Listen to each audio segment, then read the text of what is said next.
Sheikh Abdur Rahman Sudais হাফিজাহুল্লাহ, তার কাছে কিছু যুবক, সৌদিয়ান কিছু যুবক একবার যে বললেন যে আমরা প্রতি বছর রমজান আসার আগেই প্রস্তুতি নেই মানসিকভাবে যে আমরা এবার রমজানে অনেক ইবাদত বন্দি করব, কোরআনটা খতম দিব, 5 ওয়াক্ত নামাজ 1 ওয়াক্ত আমরা ছাড়বো না, রমজান আসলে আমরা অনেক ভালো ভালো কাজ করব, আমরা এগুলো পরিকল্পনা করি। কিন্তু দুঃখের বিষয় হলো দেখতে দেখতে রমজানটা চলে যায়, শেষের দিকে আফসোস হয় এবং একটু খারাপ লাগা কাজ করে এবং দিন শেষে রমাদান পার হয়ে যায়। তখন শেখ সুদাইস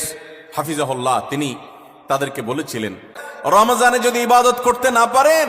তো এটা শুধু শখের ব্যাপার না, রমজানে ইবাদত করতে না পারলে তো স্বয়ং নবী সাল্লাল্লাহু আলাইহি সাল্লাম এবং জিবরিলের বদদুয়ার ভাগীদার হবেন। বাউদামান আদরাকা রমাদান ফালাম ইগফারলাহ ওয়ালাম ইগফারলাহ, যে ব্যক্তি রমজান পেল অথচ তার রমজানের গুনাহ খাতাগুলোকে মাফ করাইতে পারলো না, আল্লাহর রহমতের ভাগীদার হতে পারলো না, এ তো কপাল পোড়া, এ ধ্বংস অনিবার্য।